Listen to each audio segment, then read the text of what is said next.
கோவையில் ஜிபே மூலம் பணம் அனுப்புவதாக கூறி நூற்றுக்கணக்கானவர்களிடம் நூதன முறையில் பணம் பறித்த தம்பதி போலீசாரிடம் வசமாக சிக்கியுள்ளனர். தம்பதியின் தகிடுதித்தம் அம்பலமானது எப்படி? நூதனமான முறையில் ஏமாற்றி பணம் பறிப்பதில் டாக்டரேட் பட்டம் பெருமளவுக்கு தகுதி படைத்த பலர் நம்மை சுற்றி ஏராளமானோர் உலவி வருகின்றனர். இன்னும் 4 சதுரங்க வேட்டை படங்களுக்கு கண்டென்ட் கொடுக்கும் அளவுக்கு நுணுக்கமாக சிந்தித்து ஸ்கிரிப்ட் எழுதி லட்சங்களை சுருட்டும் மோசடி நபர்கள் புற்றீசல் போல் முளைத்து வருகின்றனர். அப்படி ஒரு தம்பதி சத்தமில்லாமல் சர்வசாதாரணமாக கல்வெட்டில் பொறித்து வைக்கும் அளவுக்கு கச்சிதமாக அரங்கேறிய பணப்பறிப்பு சம்பவம் போலீசாரையே வியப்பில் ஆழ்த்தியுள்ளது. தம்பதியாக களத்தில் இறங்கி ரகமாக கதை சொல்லி ஆயிரங்களை அபே செய்து சென்ற நபர்கள் யார்? இந்த நூதன மோசடி சம்பவத்தின் பின்னணி என்ன? கோவை தெலுங்குப்பாளையம் பகுதியைச் சேர்ந்த சக்திவேல் என்பவர் இந்த நூதன தம்பதியிடம் சிக்கி சில பல ஆயிரங்களை இழந்த நூற்றுக்கணக்கானவர்களில் ஒருவராவார். இவர் சங்கனூர் நல்லாம்பாளையம் சாலையில் இறைச்சி கடை நடத்தி வருகிறார்.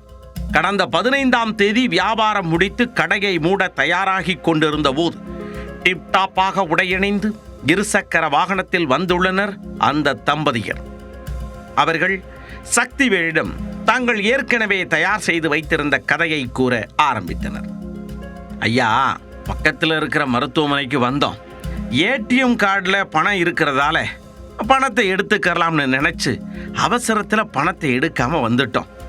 இங்க ஏடிஎம்ல பணம் எடுக்க போன போது எங்க கார்டு வேலை செய்யல. இப்போ மருத்துவமனையில் சிகிச்சை பெற அவசரமா 2000 ரூபாய் தேவைப்படுது. எங்கிட்ட செல்போன்ல இருந்து ஜிபே மூலமா உங்களுக்கு பணத்தை அனுப்பி வச்சிடறோம். கையில பணம் வச்சிருந்தா கொடுங்க என்று கூறியுள்ளனர். அவசர சிகிச்சை என கூறியதால் சக்திவேல் உடனே அவர்களிடம் 2000 ரூபாய் பணத்தை கொடுத்துள்ளார். அதை வாங்கிக் கொண்ட அந்த தம்பதி ஜிபே மூலமாக பணத்தை அனுப்பிவிட்டதாக கூறி தங்களது செல்போனில் இருந்து குறுஞ்செய்தியை சக்திவேலிடம் காண்பித்துள்ளனர். அதை பார்த்து அவர் பணம் வந்து விட்டதாக கருதியுள்ளார். அதன் பின்னர் அவர்கள் மேலும் 2000 ரூபாய் பணம் கொடுத்தால் அதையும் ஜிபே மூலம் அனுப்பி விடுவதாக கூறியிருக்கின்றனர். அதையும் நம்பி அவர் மீண்டும் 2000 ரூபாய் பணத்தை எடுத்து அவர்களிடம் கொடுத்துள்ளார். மீண்டும் பணம் அனுப்பியதாக செல்போனில் குறுஞ்செய்தியை காண்பித்துவிட்டு அந்த தம்பதிகள் சந்தோஷமாக சென்றனர். நீண்ட நேரத்திற்கு பிறகுதான் சக்திவேல் தனது வங்கி கணக்கில் இருக்கும் பணத்தை சரிபார்த்த பொழுது 4000 ரூபாய் குறைந்திருப்பது தெரிய வந்தது. அந்த தம்பதி ஜிகினா வேலை காட்டி 4000 ரூபாயை மோசடி செய்துவிட்டு தப்பிச் சென்றதும் புரிய வந்துள்ளது.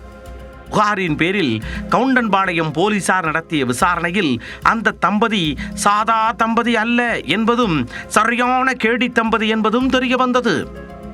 அவர்கள் நூற்றுக்கணக்கானவர்களிடம் இதேபோல் மோசடி செய்த அதிர்ச்சி தகவலும் அம்பலமானது. காவல் ஆணையர் சரவணசுந்தர் மோசடி தம்பதியை பிடிக்க தனிப்படை அமைக்க உத்தரவிட்டார். கண்காணிப்பு கேமரா காட்சிகளை ஆய்வு செய்த போலீசார் தம்பதி வந்த இருசக்கர வாகனத்தின் பதிவெண்ணை வைத்து விசாரணை நடத்தியதில் அவர்கள் சுகுணாபுரம் பழைய பள்ளிவாசல் தெருவைச் சேர்ந்த முகமது ரிஸ்வான், ஷர்மிளா பானு என்பது தெரிய வந்தது. அவர்கள் 2 பேரும் காதலித்து 1.5 மாதத்திற்கு முன்புதான் திருமணம் செய்து கொண்டுள்ளனர். இருவரையும் கைது செய்த போலீசார் நடத்திய விசாரணையில் அந்த தம்பதி மொத்தம் 112 பேரிடம் 2 லட்சம் ரூபாய்க்கு மேல் மோசடி செய்திருப்பது தெரிய வந்துள்ளது. கைதான தம்பதியரை நீதிமன்றத்தில் ஆஜர்படுத்திய போலீசார் அவர்களை கோவை மத்திய சிறையில் அடைத்தனர்.